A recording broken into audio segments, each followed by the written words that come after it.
Bonjour tout le monde, merci de vous joindre à nous ce midi. Mon nom est Catherine, je suis directrice de projet chez Vivre en Ville et c'est moi qui serai votre hôte aujourd'hui. Je sais qu'à midi et deux, il y a encore des gens qui se connectent, mais on va commencer tout doucement. On est ensemble 1 heure ce midi. Je vais débuter avec quelques consignes d'usage. On est en format webinaire, ce qui veut dire que vous nous voyez, mais nous, on ne vous voit pas. On vous invite à nous faire part de toutes vos questions, vos commentaires, vos bonjours. Là. Je vois qu'il y en a qui sont familiers avec l'outil Discuter. Là, c'est cet outil-là qu'on va utiliser pour échanger aujourd'hui. Donc, si vous survolez le bas de votre écran, il y a une petite bulle qui s'appelle Converser ou Discuter.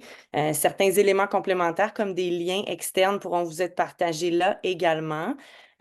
Pour tout problème technique, on va d'ailleurs vous y partager là, une adresse. Vous pourrez nous joindre à événement@vivreenville.org pendant la durée du webinaire. Donc, juste un petit mot pour vous rappeler aussi que le webinaire d'aujourd'hui est enregistré, puis comme la majorité de nos webinaires et de nos contenus, vous pourrez le retrouver sur Carrefour après la journée du 26 mars. Pour poursuivre, quelques remerciements d'usage. D'abord, notre partenaire de programmation annuelle, Hydro-Québec, programmation annuelle dont le webinaire d'aujourd'hui fait partie. Et puis également des remerciements au gouvernement du Canada. Avant de passer la parole à nos panélistes, je vous fais un tout petit mot d'introduction. Le webinaire s'intitule Plan climat s'ancrer sur le territoire. Pour la plupart d'entre vous, vous êtes sûrement au courant, le gouvernement du Québec a récemment annoncé son programme Accélérer la transition climatique locale, donc ATCL de son petit nom. Donc, on vous a lancé l'invitation à venir découvrir des démarches réalisées par des municipalités engagées dans la lutte et l'adaptation au changement climatique aux côtés de Vivre en Ville dans le cadre de ces annonces-là puis de la réflexion sur les plans climat qui s'entament au Québec. Donc, ben, et qui se poursuit parce qu'on sait qu'il y a déjà plusieurs villes et MRC qui se sont dotées de ce type d'outils-là. Donc, parce que les gouvernements locaux se trouvent en première ligne des impacts des changements climatiques, parce que leurs compétences en aménagement du territoire les placent aussi en position de leader pour l'action climatique, c'est une grande responsabilité qui est assumée avec brio par un nombre croissant de municipalités québécoises qui nous inspirent. Puis, on a réuni 3 panélistes pour en discuter un peu avec vous davantage aujourd'hui. Donc, il y aura, vous la verrez à l'écran, Jeanne Robin, directrice principale de Vivre en Ville, qui est spécialiste en développement urbain durable, qui se passionne notamment pour l'action climatique ainsi que les environnements favorables à la santé et l'équité. On aura aussi Jean-François Morissette, directeur du service de la gestion du territoire et du développement durable à la ville de Victoriaville. Il est notamment responsable des dossiers d'urbanisme, de géomatique, de patrimoine, puis a entre autres piloté la réalisation du premier plan de mobilité durable de la ville de Victoriaville et la refonte du plan d'urbanisme. Troisième et non la moindre, on aura Marie-Michelle Benoît, l'ancienne directrice générale de la municipalité de Scott. Elle est reconnue pour son dynamisme et sa force à rassembler les bonnes personnes autour d'une table afin de s'assurer de la réussite d'un projet. Son parcours lui a fait toucher autant au monde du loisir municipal qu'à la gestion d'artistes pour l'amener ensuite à la direction générale de la municipalité de Scott pendant près de 5 ans. Donc, on va débuter le panel. Je vais demander à Jeanne Robin d'ouvrir sa caméra. Je vais arrêter mon partage pour que tu puisses procéder au tien, puis je te laisse débuter. Merci beaucoup, Catherine. Donc, si je partage cet écran, ça devrait fonctionner. Tout Tu est me beau. confirmes que tout est beau. Excellent. Donc, bonjour, merci beaucoup. Ça me fait très plaisir d'être avec vous aujourd'hui pour ce webinaire important. Euh, vous connaissez, pardon, voilà, vous connaissez sans doute un peu ou beaucoup pour la plupart d'entre vous Vivre en Ville. Vous savez qu'on travaille partout au Québec, à toutes les échelles du territoire. Au fil des années, on a eu l'occasion et le plaisir d'accompagner de très nombreuses municipalités et MRC un peu partout au Québec, de toutes les tailles, sur différents enjeux. Mais sur la plupart de ces accompagnements-là, on s'est rendu compte que la question climatique n'était jamais bien loin. D'ailleurs, ça a conduit l'équipe de Vivre en Ville à élaborer plusieurs ouvrages, à organiser divers événements sur la question de l'action climatique et du rôle des municipalités. Puis vous pourrez retrouver toute cette documentation sur notre plateforme de diffusion Carrefour, dont Catherine vous a déjà parlé. Donc, on est, nous aussi, aux premières loges pour constater que le programme Accélérer la transition climatique locale, qui a récemment été dévoilé par le gouvernement, il était très attendu, à la fois par le milieu municipal et puis par ses différents partenaires, dont Vivre en Ville, qui sont très au fait des besoins des municipalités en matière d'action climatique, puis aussi des enjeux que ça recouvre et sur lesquels ça permet de travailler. Puis je souligne que ce programme-là, Accélérer la transition climatique locale, il fait partie non seulement du plan pour une économie verte, donc la politique cadre sur les changements climatiques du Québec, mais aussi de la politique nationale de l'architecture et de l'aménagement du territoire. Il faut dire que l'élaboration des plans climat, ça s'inscrit dans une réforme plus large de la planification territoriale qui a été amorcée avec le travail sur la politique nationale. Et par exemple, les récents changements à la loi sur l'aménagement et l'urbanisme sont venus préciser dans la loi les finalités de la planification territoriale. Et on voit que comme cinquième finalité, il y a la lutte contre les changements climatiques, incluant l'adaptation au changement climatique. Donc on peut dire maintenant que très officiellement, c'est une responsabilité, l'action climatique, qui incombe non seulement à l'État, mais aussi au palier municipal et supramunicipal, puisqu'on précise dans la loi que c'est le rôle des communautés métropolitaines, des municipalités régionales de comté et des municipalités locales. Donc, on peut dire qu'il était temps de donner aux municipalités les moyens de travailler sur ces enjeux climatiques-là. Puis le financement de la réalisation des plans climat, c'est un bon début, sans pour autant y suffire. Quand on prend connaissance de l'inventaire des émissions de gaz à effet de serre du Québec, évidemment, bon, c'est sûr que ça donne un petit vertige parce qu'on constate qu'on est très haut et qu'il va falloir descendre très bas, très vite. Mais on constate surtout qu'il y a quand même des secteurs importants, au volume important d'émissions de gaz à effet de serre, qui sont sous responsabilité municipale. En fait, la Fédération canadienne des municipalités considère qu'il y a 50% du bilan d'émissions de gaz à effet de serre, du bilan carbone, qui est en tout ou partie sous responsabilité municipale. Donc, c'est sur ce 50%-là qu'il va falloir travailler à travers les plans climat. Mais on sait aussi que les municipalités sont aux premières loges des conséquences des changements climatiques, qu'elles en assument plusieurs coûts, qu'elles ont plusieurs décisions à prendre en lien avec ces événements-là. Puis on va en avoir un bon exemple plus tard avec Marie-Michèle Benoît qui va nous parler du cas de la municipalité de Scott. Alors, le programme qui finance les plans climat, il prend acte de cette double obligation face au changement climatique, celle de, selon la formule de Filippo Giorgi, climatologue italien, donc la nécessité à la fois de gérer l'inévitable et d'éviter l'ingérable, puisqu'on est déjà entré dans une zone de turbulence, il faut déjà s'adapter aux changements observés en lien avec les changements climatiques et puis aux changements qu'on sait devoir survenir dans les prochaines années. Et en même temps, on sait que les bouleversements qui vont survenir dans un horizon d'à peu près 20 ans, ils dépendent de notre capacité à réduire maintenant nos émissions de gaz à effet de serre. Parce que si on ne réduit pas dès maintenant nos émissions de gaz à effet de serre, on va arriver dans une situation où ça deviendra impossible de s'adapter. Si on suit la courbe orange que vous voyez sur ce graphique-là, on comprend bien que on ne pourra plus s'adapter sans conséquences gravissimes, et ça, peu importe les efforts consentis. Donc, on est condamné à agir maintenant sur les deux fronts à la fois. Alors, les plans climat, c'est vraiment l'occasion de repenser en profondeur notre rapport au territoire, d'ajuster la planification, la réglementation, les programmes municipaux et même la fiscalité municipale pour concourir à l'atteinte des cibles visées par le Québec et par le monde et pour assurer la résilience de nos communautés. Évidemment, ça va demander un important travail, je ne prétends pas le résumer ici, mais on souhaitait avec ce webinaire insister sur le potentiel de l'aménagement du territoire et de l'aménagement des milieux de vie face à la crise climatique. Pour parler rapidement du volet adaptation, bien sûr, il va y avoir un guide à venir d'accompagnement réalisé notamment par Ouranos qui va inviter les MRC, les municipalités à d'abord identifier l'exposition aux aléas sur leur territoire, identifier les vulnérabilités pour voir où agir en priorité, puis ensuite identifier et prioriser les mesures d'adaptation. D'une manière générale, on classe les mesures d'adaptation en mesures de 3 types: les mesures technologiques, les mesures plus fondées sur les systèmes, les services écosystémiques, et puis toute l'organisation sociale qui compte quand même énormément, notamment pour réduire la vulnérabilité et augmenter la résilience face à la survenue des effets. L'intérêt des solutions d'adaptation qui sont ancrées sur le territoire et qui sont basées sur la nature, c'est qu'elles apportent plusieurs co-bénéfices. je vais y revenir plus tard, c'est aussi souvent qu'elles sont moins coûteuses, plus durables, puis qu'elles évitent ce qu'on appelle la maladaptation. Par exemple, quand on met en place quelque chose, puis que ça a des conséquences non souhaitées.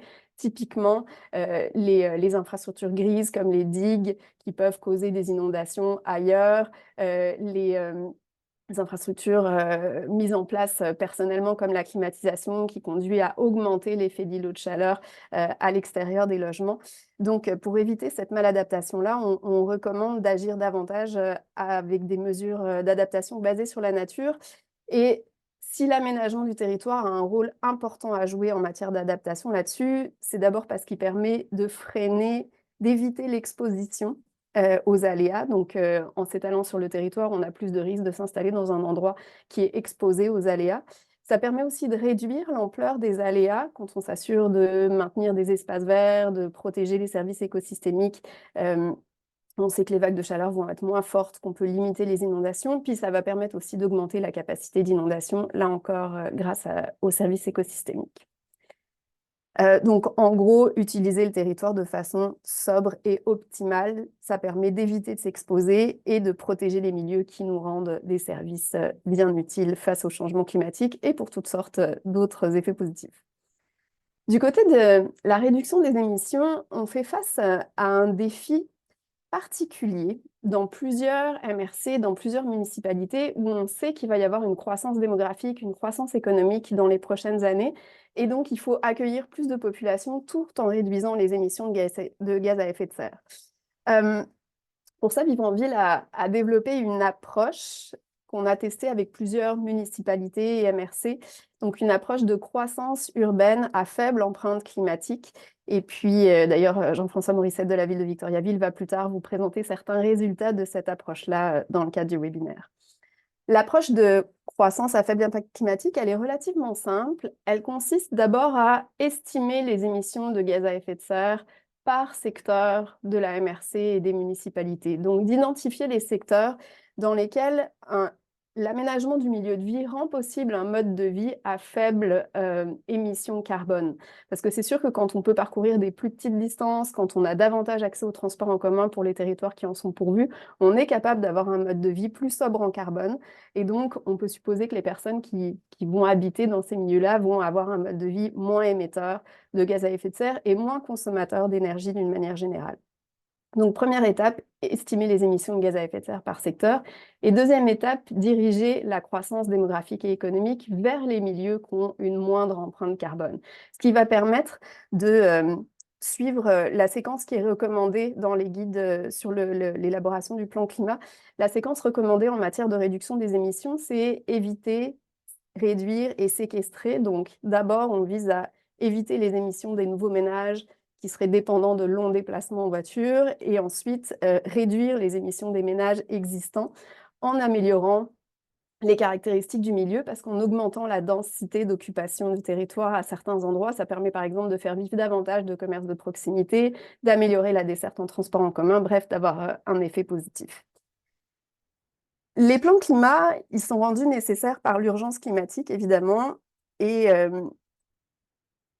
les municipalités ont un rôle important à jouer à la fois sous l'angle adaptation et réduction des émissions, mais les plans climat sont aussi une occasion assez fabuleuse de réfléchir aux modalités d'occupation et d'utilisation du territoire et à l'aménagement de nos milieux de vie. En fait, c'est quand la dernière fois que dans chaque MRC du Québec, on a eu à notre disposition des centaines de milliers de dollars pour juste réfléchir, analyser et planifier sur le territoire. C'est vraiment une occasion à ne pas manquer. C'est une bonne occasion aussi pour mobiliser la population, parce qu'il y a des mesures qui présentent des co-bénéfices importants. Et c'est important de souligner que l'action climatique, il ne faut pas se voiler la face, c'est vraiment un gros défi. Pour atteindre nos cibles à la fois en matière de réduction et réussir à améliorer notre résilience du côté de l'adaptation, il va falloir faire de nombreux efforts. Il n'y a aucune mesure qui est à négliger. Il va falloir les mettre en place toutes à un rythme important. Mais il faut se garder de rejeter du revers de la main des mesures qui seraient peut-être un peu plus complexes, mais qui ont tellement d'avantages en matière de protection de la biodiversité, d'amélioration de la santé, de valorisation des centres-villes, de l'identité locale, qui favorisent les interactions sociales, qui peuvent même limiter les coûts en réduisant le coût des infrastructures. Donc, les mesures climatiques qui touchent à l'aménagement du territoire, elles sont peut-être un peu plus complexes à identifier et à mettre en œuvre, mais elles permettent de soutenir un projet de vie, de société, puis de collectivité tellement emballant que ça vaut vraiment la peine d'en faire la pièce maîtresse des plans climat. Merci beaucoup. Merci beaucoup, Jeanne. Merci d'avoir mis la table. Puis justement, on va pouvoir poursuivre avec Jean-François, que j'invite à ouvrir sa caméra, son micro. Puis tu peux procéder au partage d'écran.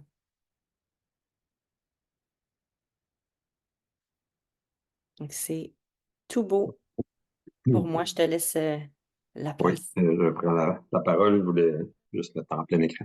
Merci beaucoup à Vivre en Ville de l'invitation, de me donner la possibilité de vous parler un peu d'une application, de diverses applications concrètes de ce que Jean a exposé tantôt. On a à Victo, comme c'était mentionné en préambule, on a adopté un nouveau plan d'urbanisme en 2019 qui est accompagné d'un plan de mobilité durable. L'idée étant vraiment de lier les deux pour arriver à disons, à une cohérence dans nos décisions en matière d'aménagement du territoire puis en matière de mobilité. Puis, plus récemment, on a adopté également un plan d'adaptation au changement climatique puis un plan de réduction des GES. Donc, c'est un peu dans cet esprit-là là, que je vous présente les diverses applications que nous, on a pu faire à la ville de Victo. Donc, pour ceux qui ne connaissent pas Victo, Victo est situé au centre du Québec, à 150 km de Montréal et à 5 km de Québec. Donc, on est en plein cœur de Québec, à 1 heure de Sherbrooke, 1 heure de Trois-Rivières, environ 1 heure et quart de Québec. Donc, on est vraiment là, en plein cœur de la partie la plus urbanisée du Québec. On est une ville de 48 500 habitants, 82 km², dont la majeure partie est en territoire agricole, donc 60% du territoire agricole. Et le périmètre d'urbanisation de la ville, lui, couvre 40% de notre territoire. La particularité de Victo, c'est qu'on est arrivé à pleine maturité du périmètre d'urbanisation. Donc déjà, en 2019, on va y appoindre cette réalité. Et aujourd'hui, on y est encore plus. Donc, ça nous a obligé, parfois la nécessité est la mère de l'invention, donc ça nous a obligé à se positionner assez rapidement depuis quelques années pour ce qui est de comment intégrer le développement dans le futur de la ville, puisque la population continue de croître, nos entreprises ont besoin de main-d'œuvre, donc on a besoin d'accueillir des gens. Et comment on le fait? Et surtout, comment on le fait en se positionnant pour l'avenir, donc en se positionnant en matière de développement durable. Donc, les différentes mesures qui vont être présentées ont été prises dans le cadre de cette réflexion-là. Alors, on est dans un territoire où on assiste beaucoup à du redéveloppement. Là, on voit un exemple ici là, sur un terrain patrimonial dans une maison qui avait autrefois une occupation assez rurale, c'est-à-dire qu'une maison à l'avant du lot et un grand lot qui était autrefois occupé par des dépendances agricoles. Donc, c'est le genre de projet qu'on voit de plus en plus sur notre territoire, étant donné qu'il n'y a plus de terrain vacants, comme ce fut déjà le cas, là, qui sont disponibles pour du nouveau développement. Donc, il faut repenser la ville sur la ville et on assiste vraiment à un processus de densification chez nous. L'an dernier, il y a eu 320 permis qui ont été émis pour des nouveaux logements et il n'y a pas eu un seul mètre d'infrastructures supplémentaires qui ont été ajoutés. Donc, ça s'est fait entièrement à l'intérieur des rues déjà présentes. Donc, c'est une façon de venir vraiment optimiser l'utilisation des infrastructures. Et évidemment, c'est un atout en termes de développement durable. En 2019-2020, on a travaillé avec Vivre en Ville à travers un projet qui s'appelle la première cohorte de municipalité amis du climat. Dans le cadre de l'exercice, on a pu avoir une communauté de pratique, comme le mentionnait Jeanne tantôt. Ça nous a permis d'avoir des échanges vraiment intéressants avec d'autres villes qui vivent à peu près les mêmes réalités que Victo. Et on avait choisi d'une thématique particulière avec Vivre en Ville, qui était celle de travailler sur la question de la densification. Donc, l'identification, en fait, du potentiel de développement à Victo, du potentiel également de densification. Et donc, on a développé une méthodologie avec l'équipe de Vivre en Ville qui nous a permis de venir identifier les terrains qui ont un potentiel de redéveloppement à l'intérieur du périmètre d'urbanisation. Et on en a fait sur un projet pilote à l'époque qui était autour du centre-ville, parce qu'on estimait que c'était un quartier à faible empreinte carbone. Mais on en a divers endroits en ville comme ça. On a différents sites qui se prêtent bien à cette notion-là de quartier à faible empreinte carbone, c'est-à-dire un quartier où on va retrouver l'ensemble des besoins quotidiens sans qu'on ait besoin d'être motorisé. Donc, on a explosé la méthodologie à l'ensemble de la ville et ça nous a permis d'identifier 400 terrains à potentiel de redéveloppement, particulièrement sur les grands axes. Donc, c'est des axes qui sont facilement accessibles en transport en commun, en transport actif et en transport véhiculaire, évidemment. Ce qu'on voulait vraiment, c'est sur ces grands axes-là qu'il y ait une diversité d'activités qui permettent justement ce qu'on a mentionné tantôt, c'est-à-dire de trouver à l'intérieur de rayons de quelques centaines de mètres de quoi subvenir à nos besoins quotidiens. Depuis l'identification de ces différents secteurs-là, on a passé la dernière année à faire du démarchage. Donc, tous les propriétaires de ces lots-là ont été appelés pour leur démontrer le potentiel qu'ils avaient entre les mains. Et l'exercice a débouché sur diverses catégories. Évidemment, il y a des gens qui ne voyaient aucun autre avenir que ce qu'ils avaient, que de ce qu'il y avait là pour leur terrain, si on respecte ça. Mais pour de nombreux propriétaires, ils ont vu un potentiel qui leur avait jamais été exposé et ils se sont montrés intéressés à vendre des parcelles de terrain ou encore à vendre complètement leur propriété.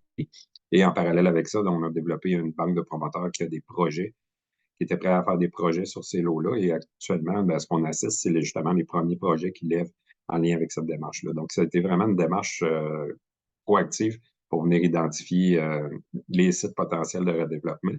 En parallèle avec ça, on a créé une carte qui montre qu'à l'intérieur du zonage actuel, donc le zonage en vigueur, qui se met à jour automatiquement, les gens peuvent voir à quels endroits, par exemple, ils pourraient ajouter des étages sur les bâtiments existants ou encore ils pourraient ajouter au nombre de logements maximum là, dans la zone.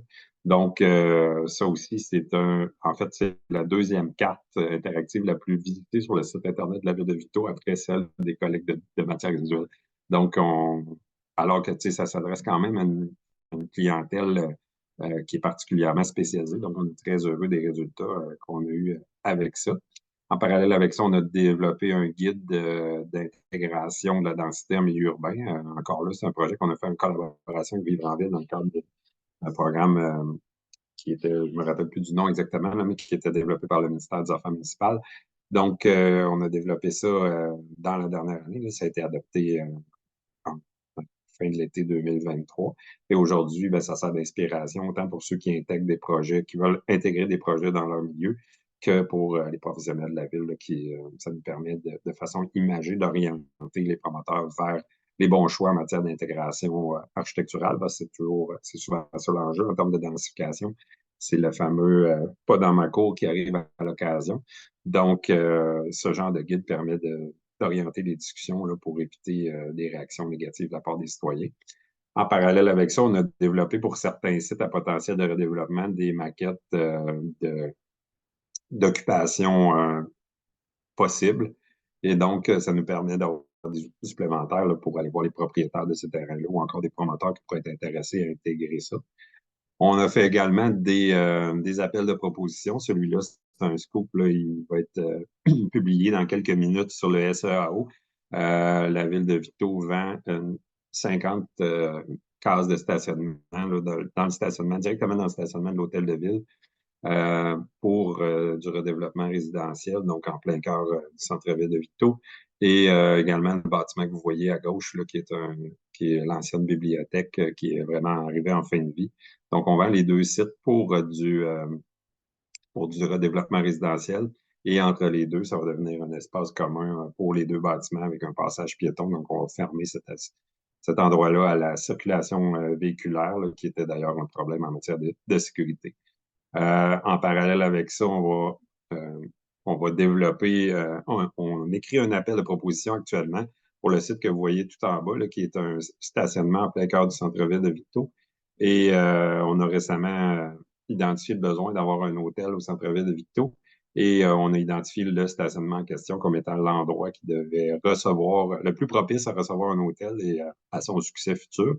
Et à l'hôtel en question, on est venu y greffer un projet de développement résidentiel. Donc, l'entièreté du stationnement va être remplacée par une occupation par des bâtiments, là, donc un hôtel, des résidences, certains locaux d'usage mixte, là, bureaux, commerce, et éventuellement aussi peut-être un stationnement étagé pour mieux compenser la perte de certaines cases de stationnement, puisqu'on s'appelle. C'est en plein cœur du centre-ville. Donc, tout ça s'en vient d'ici quelques semaines. On a déjà des discussions avec des promoteurs potentiels. En parallèle avec ça, on vient d'acheter une église, l'église Notre-Dame-l'Assomption, et on va céder toute la partie que vous voyez à l'arrière, qui est stationnement, va être cédée à un organisme qui s'appelle Innov Habitat Victo, qui est un organisme un OBNL de logement abordable qui a été créé par la ville à l'image de celui de Drummondville, donc Innov Habitat Drummond. Et l'objectif de cet organisme-là, c'est de maintenir, donc par l'achat de bâtiments, maintenir du logement abordable sur le territoire, mais également d'en créer.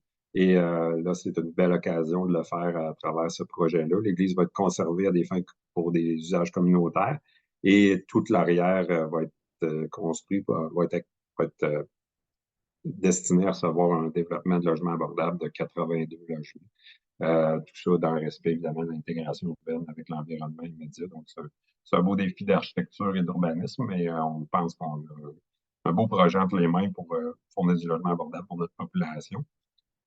Puis, bon, en parallèle avec ça, on veut réduire les GES en modifiant les comportements de mobilité de notre population. Donc, c'est un tout, comme je disais tantôt, il y a un lien entre la mobilité et l'aménagement du territoire. Donc, depuis tantôt, je vous parle d'emmener de la densification dans des quartiers à faible empreinte carbone. Mais en parallèle avec ça, on a amélioré toute notre offre de mobilité là, avec notre système de transport à la demande Taxibus à travers la création d'une application qui s'appelle Vecto, où on peut réserver un taxibus un peu à la manière d'Uber, sauf que c'est des taxis collectifs. Et en parallèle avec ça, on a convaincu Communauto de venir s'installer sur notre territoire et on travaille actuellement à intégrer l'offre de Communauto à même l'application Victo, que ce soit Vecto, excusez, pour que ça soit complémentaire. D'ailleurs, on a obtenu un beau succès avec Communauto jusqu'à maintenant. Là, l'usage va sans cesse croissant.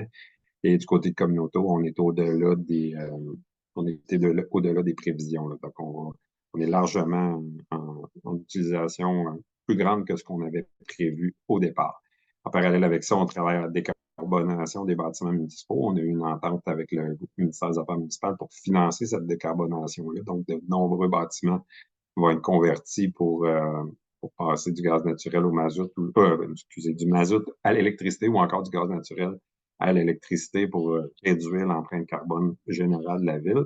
Et on travaille beaucoup aussi en adaptation au changement climatique à travers notamment la plantation d'arbres. D'ailleurs, on a planté plusieurs centaines d'arbres dans des rues déjà existantes, dans des quartiers centraux où il y avait des problèmes d'îlots de chaleur. Donc, on est venu planter dans les emprises de nombreux arbres. Et on travaille actuellement à une mesure d'éco-fiscalité qui va venir intégrer soit une taxe ou une redevance à la coupe d'arbres dans le cas des projets de construction. Puis évidemment, on va stimuler la plantation de nouveaux arbres dans notre pays avec ça également. Et en parallèle avec ça, on travaille toute la question de l'imperméabilisation des sols, notamment avec une mesure d'éco-fiscalité qui est à l'étude actuellement en collaboration avec SNAP Québec, le Centre québécois du droit de l'environnement, et la ville de Varennes également, qui est dans le projet. Et toujours en matière d'imperméabilisation, on a adopté un guide de gestion, guide d'intégration des infrastructures vertes. Donc, désormais, l'ensemble des développements qui sont faits doivent tenir compte de ce guide et intégrer des solutions nature, un peu comme ce que Jeanne parlait tantôt. Donc, il y a diverses mesures, comme vous avez pu le voir, là, qui nous occupent. Actuellement, on a également des mesures là, fiscales qui peuvent être qualifiées d'éco-fiscalité aussi. On a adopté une taxe sur le CNS qui est taxée les entreprises ou les projets qui ont des COS, des coefficients d'expansion du sol, trop bas pour stimuler la densification. Également, on a augmenté la taxe sur les terrains vacants desservis. On travaille un projet actuellement sur la densification de nos parcs industriels. On a adopté cet automne aussi un plan de protection des milieux naturels municipaux en collaboration avec Nature Avenir, là, qui donne des options aussi pour les propriétaires privés qui voudraient protéger certaines parties de leur terrain via une servitude de conservation en collaboration avec Nature Avenir, qui est un peu comme Canard illimité, mais qui est au centre du Québec. On travaille également à la révision de nos normes de stationnement et finalement, on a des collaborations avec différents employeurs pour mettre en place des mesures de mobilité durable dans leurs activités. Bref, j'espère que ça vous a inspiré. C'est vraiment en lien avec ce que Jeanne a fait. On est dans le concret. Ça peut être parfois vertigineux, ça peut être parfois difficile, Mais quand on prend du recul et on regarde ça, on se rend compte qu'on peut arriver à faire à s'améliorer puis à intégrer des mesures de développement durable sur notre territoire. Il faut juste se donner faut juste décider d'agir. Merci.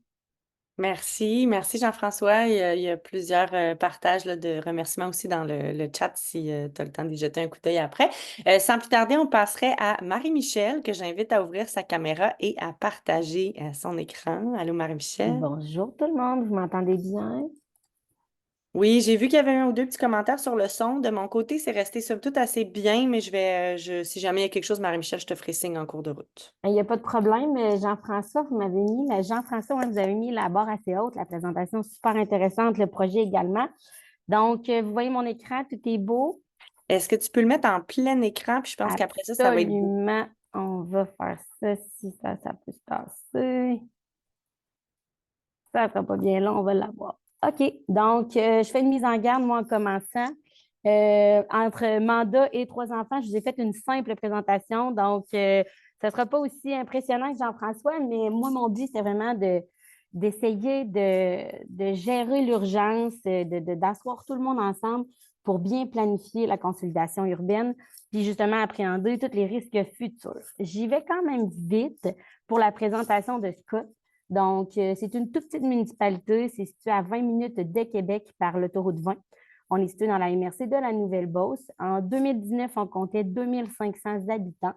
On va dire que nous, on est une municipalité de type dortoir. Fait que là, nous, on a Saint-Lambert, Sainte-Marie, qui sont nos villes près avec beaucoup de services. On est un village déstructuré. Pour ceux qui travaillent avec nous, c'est toujours compliqué à Scott. Quand ce n'est pas l'autoroute, quand ce n'est pas la voie ferrée, c'est la rivière Chaudière, c'est les zones inondables. Donc, on a plein de beaux défis sur notre territoire.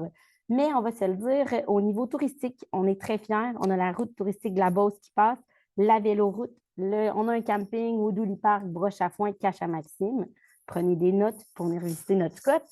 Donc, en 2019 est arrivée la fameuse inondation historique. Au total, c'est près d'1,5 mètre sur la route. Là, pour vous visualiser, c'est plus haut que moi présentement. Je n'aurais pas pu aller sur la route Kennedy. Honnêtement, c'est près de 200 maisons qui ont été touchées. On fait des blagues, mais ça a été très, très, très intense. Ça a été 4 jours d'inondation. Fait que ça a été clairement historique. On a eu une bonne chute médiatisée. Notre école primaire a été inondée. Donc, nos enfants ont été plusieurs jours, voire semaines sans école. Ils ont été relocalisés un petit peu partout. Puis c'est un petit peu ce qui m'amène à vous parler de comment agir en situation d'urgence. Donc, au total, c'est 91 démolitions et moins de 12 millions de valeurs foncières. Je trouve ça important de l'indiquer parce qu'une petite municipalité, 12 millions, c'est quand même de l'argent. Et en plus, que je vous fais une petite mise en contexte, dans les 5 dernières années, on avait eu plusieurs investissements majeurs qui faisaient qu'à Scott, on était de plus en plus à jour, puis on était fiers. Donc, un nouveau centre de loisirs, l'acquisition, on a une nouvelle caserne d'incendie également, comme vous pouvez voir sur la photo.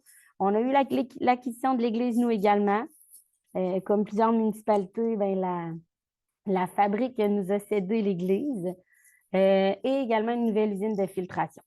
Un autre mise en contexte, notre périmètre urbain quasi complet également, alors que là, on était dans une crise de besoin de logement parce qu'on avait près de 100 familles qui n'avaient plus de maison, qui devaient se relocaliser, et un développement résidentiel avec moins de 10 terrains disponibles.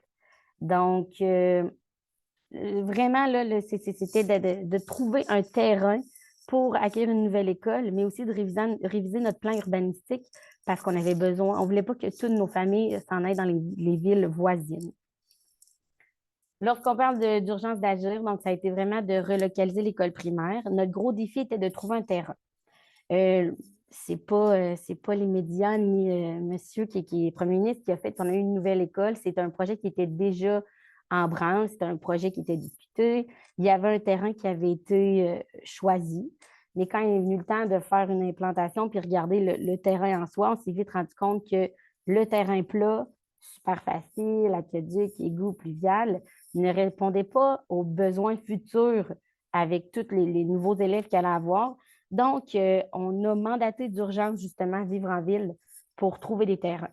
Avec eux, on a ressorti 3 terrains Mais nous, notre plus gros enjeu, c'était vraiment l'urgence de relocaliser. Il fallait vraiment se dépêcher parce que ce n'était pas dans 4 ans qu'il fallait une école, c'était dans 1 an selon certains, mais la vraie réalité, c'est au moins dans 2 ans. Fait que construire une école, choisir un terrain, vous le savez, dans le milieu municipal, on ne se revire pas comme ça comme on peut.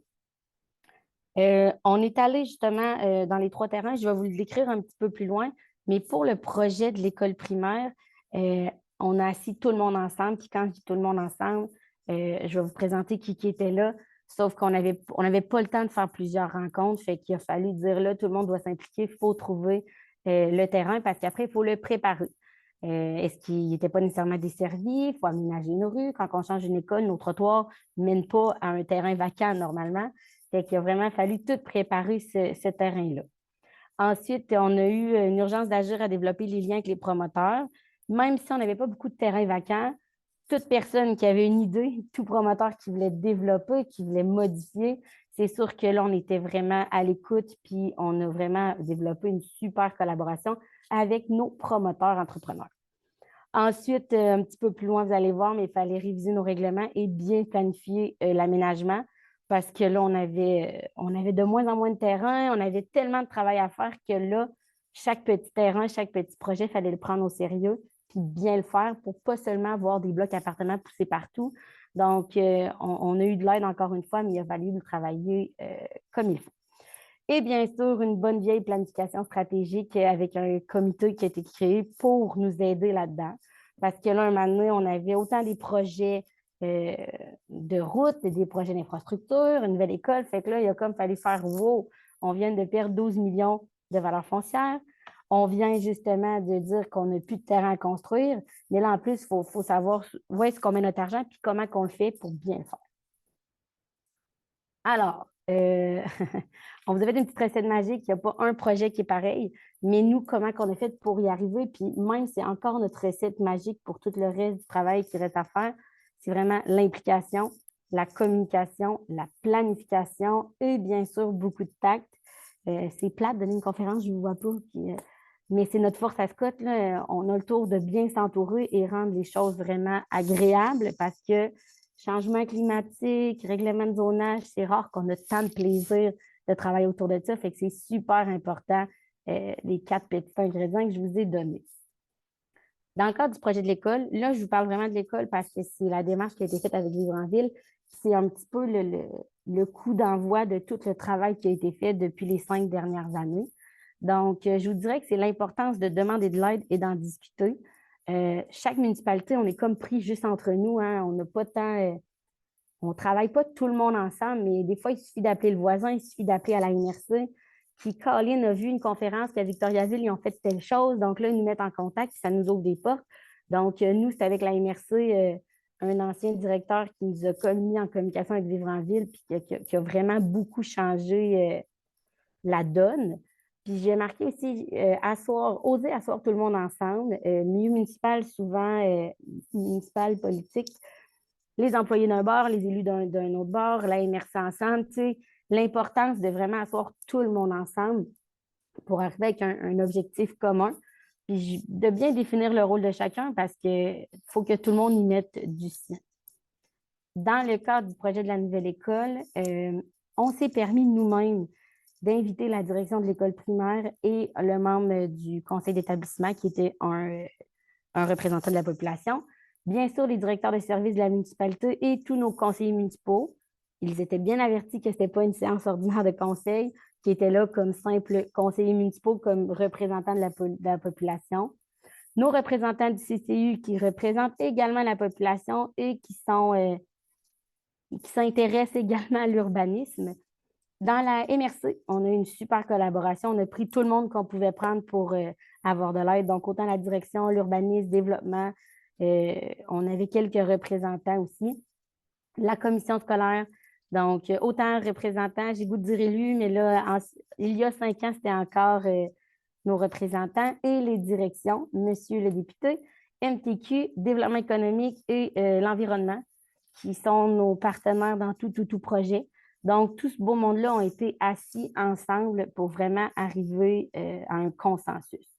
Je vais en parler un petit peu ici, puis après, je vais pouvoir vous dire comment on l'a fait, mais quand on parle que la communication est vraiment importante, je sais que tout le monde le sait que c'est important, mais des fois, je pense qu'on oublie à quel point c'est vraiment, vraiment, vraiment important de bien informer, de divulguer les bonnes informations, puis des fois, un petit peu de simplifier le vocabulaire qu'on utilise pour être sûr que tout le monde parle le même langage. Des fois, nous, dans le municipal, on a tellement, nous, nos termes à nous, qu'arrive au privé, qu'eux, ils ne comprennent pas. Fait que, honnêtement, c'est vraiment important que tout le monde parle le même langage. J'ai mis mes petits trucs à moi parce que tantôt, je vous ai nommé 20 personnes qui sont 20 personnes influentes, 20 personnes qui sont habituées de gérer, 20 personnes qui sont habituées de décider, alors que là, je voulais seulement qu'ils soient présents, écoutés pour ensuite partager, pour ensuite décider. Donc, chacun était là pour défendre son propre budget, défendre, tu sais. Fait qu'il fallait que tout le monde ensemble, vraiment, on arrive avec un objectif commun. Donc, on ne se le cachera pas qu'un animateur de réunion, nommez-le comme vous le voulez, mais change la donne dans une gestion de projet. Quand l'animateur part et qu'il n'y a pas de décision qui est prise et qu'on se regarde tous dans les yeux, donc c'est hyper, hyper important. J'ai marqué briser l'inconfort pour aller chercher le maximum de tous. Il y a tout le temps une chose il y a tout le temps quelque chose non dit qu'on n'ose pas dire. Ben, nous, à cette rencontre-là de travail, on a tout dit ce qu'il y avait à dire. On le sait qu'un terrain va coûter plus cher pour la commission scolaire, mais on le sait que de l'autre côté, c'est ce qui fait que le projet va avancer. Fait que c'est ça qui était beau. Tout le monde a baissé les barrières pour travailler, tout le monde ensemble. Dernier outil le plus important, je crois, et le pourquoi qu'on est là aujourd'hui, c'est prendre le temps de s'arrêter pour planifier les 5, 10, 20 prochaines années. Donc, la bonne vieille planification stratégique, le bon vieux plan directeur, et jamais, jamais, jamais oublier notre population. Donc, l'importance d'informer, consulter et s'engager auprès d'eux.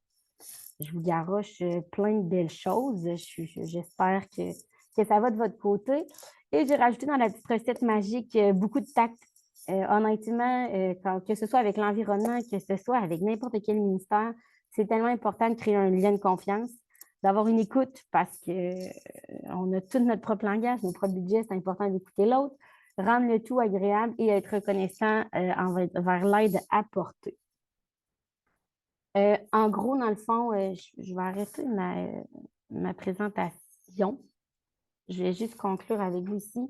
Nous, depuis que le terrain de l'école est arrivé, là, on vous a parlé du projet de l'école, notre recette gagnante, mais suite à ça, nous, dans le fond, on a eu un mandat avec Vivre en Ville parce qu'il faut dire que le projet de l'école avec Vivre en Ville s'est fait en 1 mois. En 1 mois, on a mandaté avec la bonne procédure des séances extraordinaires. On a réussi à mandater, asseoir les gens, avoir 3 choix de terrain et choisir un terrain pour que 2 mois plus tard, on ait notre première réunion de démarrage. Donc, en 2 mois, il s'est passé de la magie parce que tout le monde a coopéré. Mais quand je dis tout le monde, c'est vraiment tout le monde. Donc, on a gardé notre belle recette magique pour continuer d'avancer. Depuis ce temps-là, bien, on a fait avec Vivre en Ville l'étude pour justement la densification puis la planification de la plaine inondable pour consolider notre noyau urbain parce que justement, notre périmètre s'en vient plein. Mais en plus de ça, la moitié de notre périmètre est en zone inondable. Donc, ça nous a amené à planifier autant avec le bureau de projet qu'avec le PRAFI, aménagement de la plaine inondable, avoir notre plan directeur. Ça sera une autre discussion, mais tout ce qui est la création des bassins de rétention, de parcs éponges, de redonner vie au milieu naturel. Donc, c'est un autre projet en soi. On a eu de l'aide aussi sur études d'impact à la santé. Je ne sais pas si vous connaissez, mais cette étude-là, nous a vraiment beaucoup aidé pour, oui, commencer à discuter des îlots qui n'ont pas de bon sens remplis d'asphalte au plein milieu du village, mais également pour s'assurer que toute la circulation, tout notre plan de développement de transport actif fit autant avec le MTQ qu'avec nos rues municipales. Et là, on est avec justement l'étude de plan de résilience et plan de relocalisation pour le PRAFI. Donc, je vous ai garoché une tonne d'informations. Moi, mon but, c'était vraiment un peu de vous décrire notre démarche qui a été faite.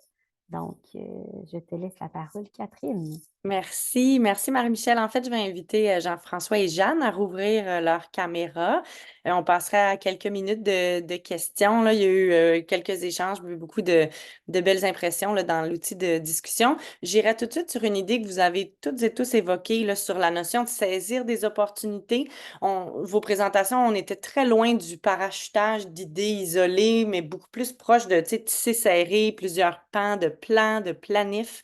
Je pense que j'aimerais ça, si vous voulez ajouter quelque chose sur ce sujet-là, puis cette idée que En tout cas, ce qu'on entend jusqu'à maintenant, c'est que les plans climat aussi, ceux qui seront les plus réussis seront probablement ceux qui vont réussir à attacher différentes idées ensemble, puis à pousser des initiatives, puis à faire du sens là, d'actions qui sont déjà en cours ou nécessaires.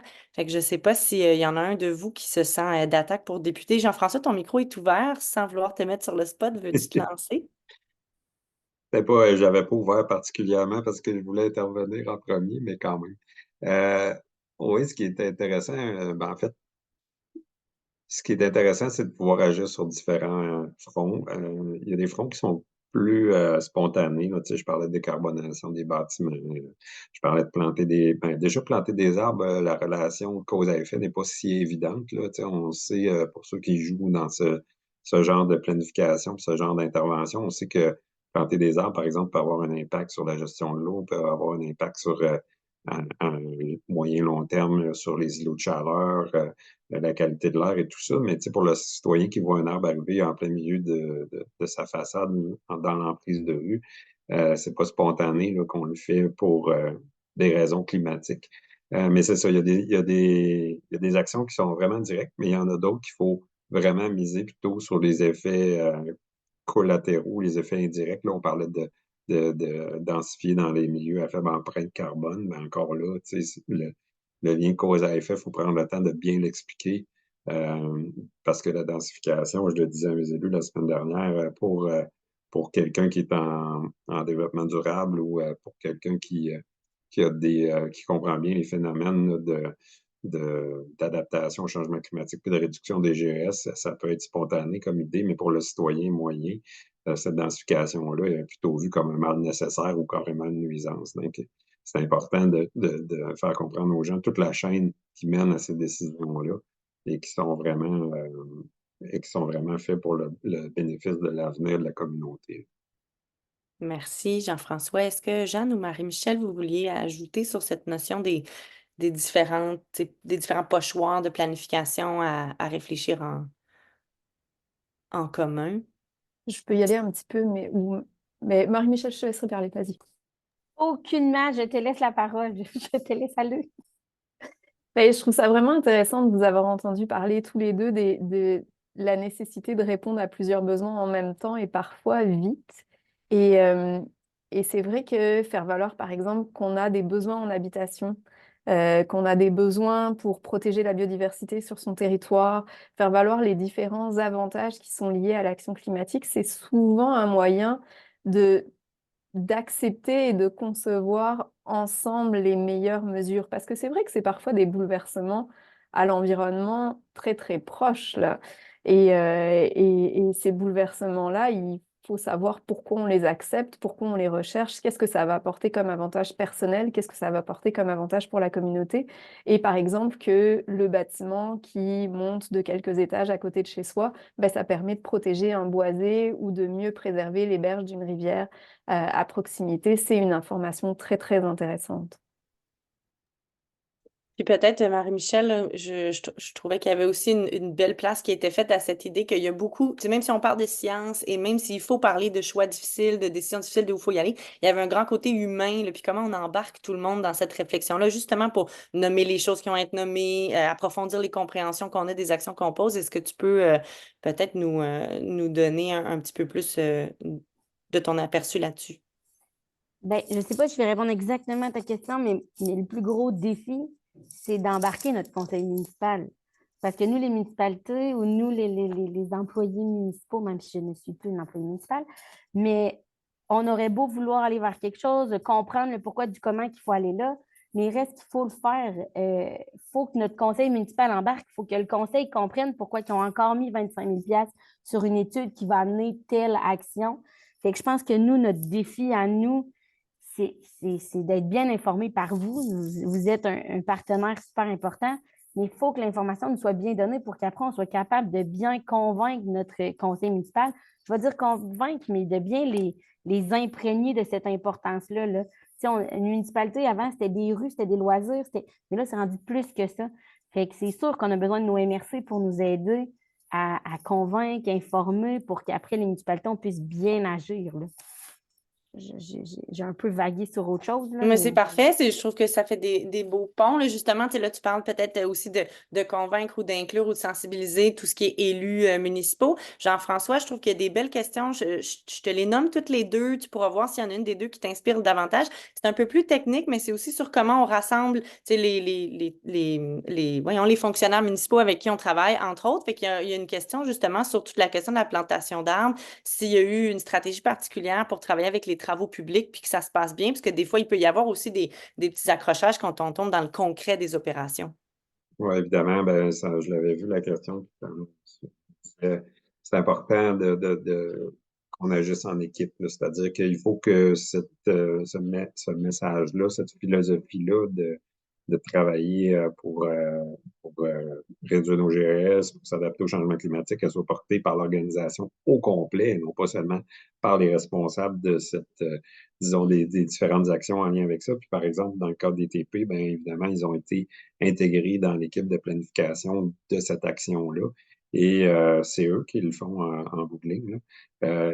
Par contre, évidemment, on a tenu compte de chacune de leurs préoccupations, puis ils ont été intégrés dans l'équipe, là.